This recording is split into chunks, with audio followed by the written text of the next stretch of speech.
Tonight, when you choose what to eat, you probably think you are making a modern decision. Bread or rice, meat or vegetables, something sweet now, or something better later. But the real answer is far stranger because the hunger inside you is not really modern at all. It is ancient. It is older than cities, older than farming, older than the first written word, and in some ways older than your species. Every craving you feel today is carrying a memory from bodies that had to survive without supermarkets, recipes, refrigerators, or menus. So when you ask what ancient humans actually ate, you are not just asking about old bones and campfires. You are asking why food still has so much power over you. And the first surprise is this: there was no single ancient human diet, there was no perfect plate, there was no one clean rule that your ancestors followed for hundreds of thousands of years. Some ate mammoth fat in frozen landscapes, some cracked shellfish beside warm coasts, some dug roots out of dry ground, some ate fruit, honey, insects, seeds, eggs, fish, birds, lizards, leaves, marrow, and whatever else the day allowed. Your ancestors were not following a diet, they were solving a problem. How do you stay alive when the world changes faster than your stomach can complain? For a long time, people imagined early humans as simple hunters, walking across the grass with spears, chasing big animals, and eating meat beside the fire. That picture is not completely wrong, but it is incomplete. It is the dramatic part of the story, not the whole story.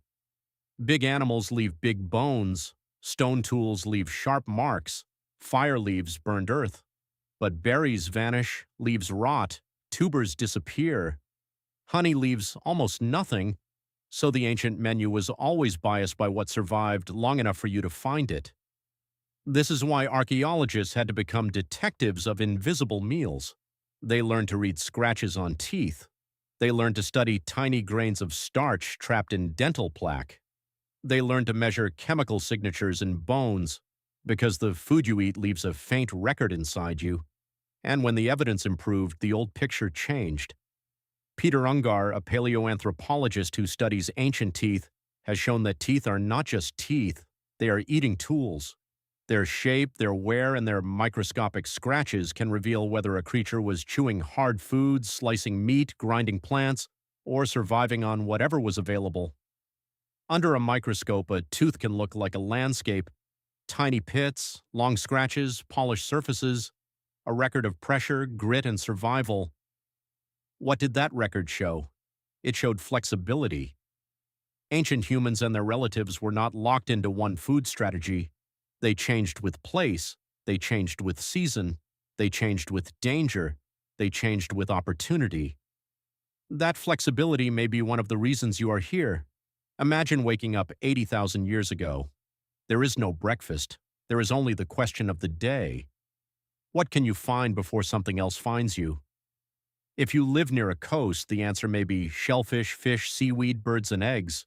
If you live on open grasslands, the answer may be gathered seeds, hunted animals, roots, marrow, and plants, with names no one has written down yet.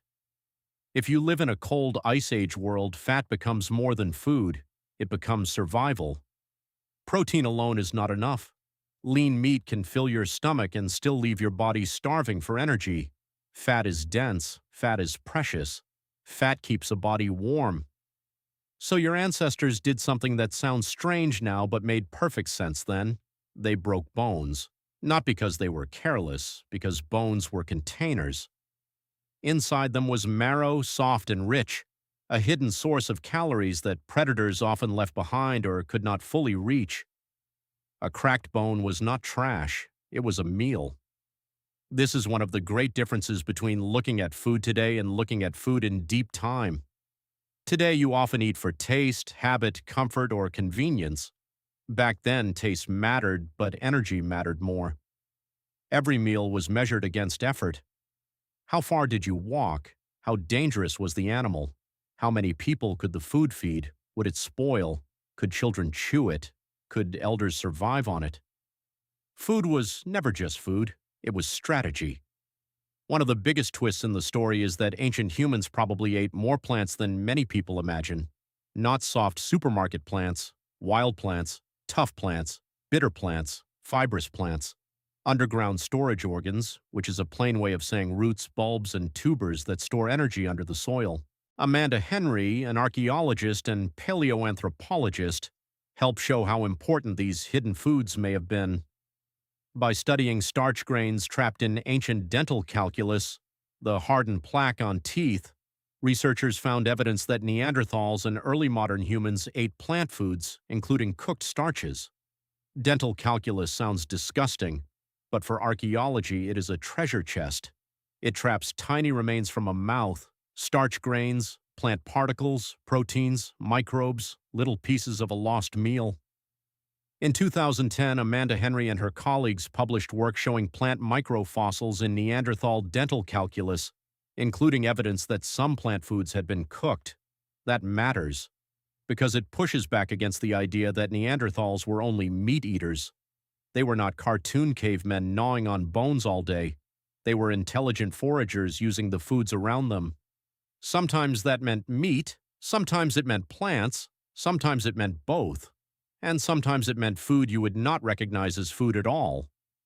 This is where the ancient diet becomes uncomfortable. Your ancestors probably ate insects, they probably ate larvae, they probably ate small animals whole, they probably ate organs that many modern people avoid: liver, brain, heart, kidney, fat around organs. These foods are dense in nutrients, and in a world without supplements, that mattered. If an animal was killed, wasting the best parts would have been foolish. The modern grocery store teaches you to separate clean food from strange food. Ancient survival did not. It asked a simpler question: can this keep you alive? Another surprise is that ancient humans may have loved sweetness long before sugar became easy to buy. Honey is one of the oldest prizes in the human food world.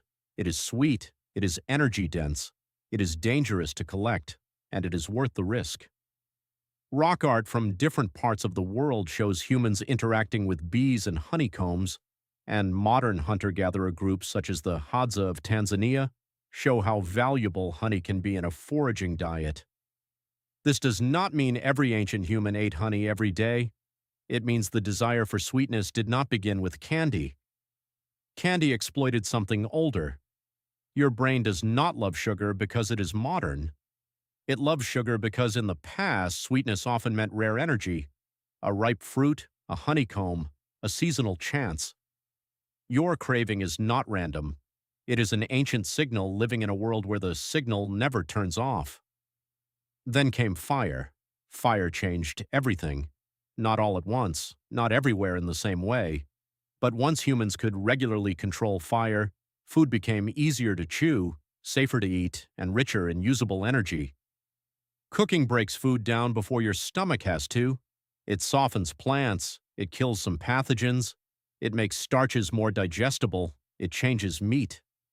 Richard Wrangham, a biological anthropologist at Harvard, argued in his cooking hypothesis that cooked food played a major role in human evolution, helping support bigger brains and smaller guts. Not everyone agrees with every detail of the argument, but the central idea is powerful. Cooking is not just culture, cooking is biology. It changes what your body can get from the same food. Think about that for a second. The same root, raw or cooked, is not really the same meal.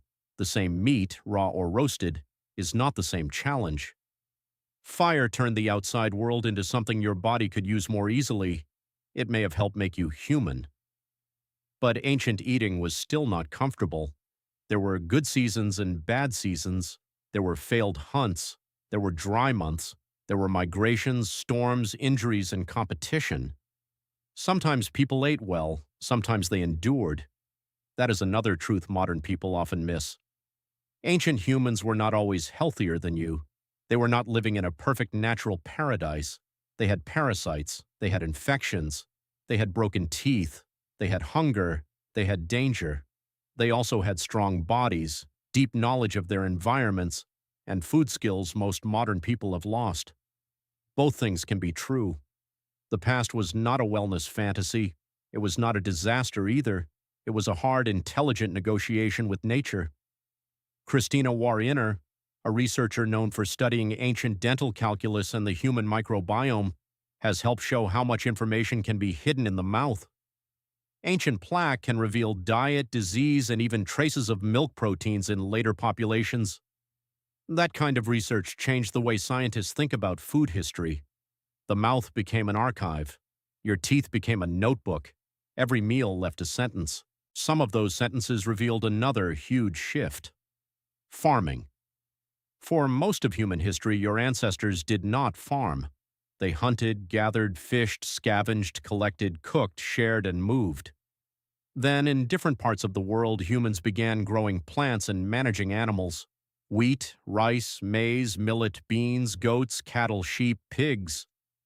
This sounds like progress, and in many ways it was. Farming could feed more people, it could support villages, it could create stored food, it could build civilizations, but it also narrowed the diet.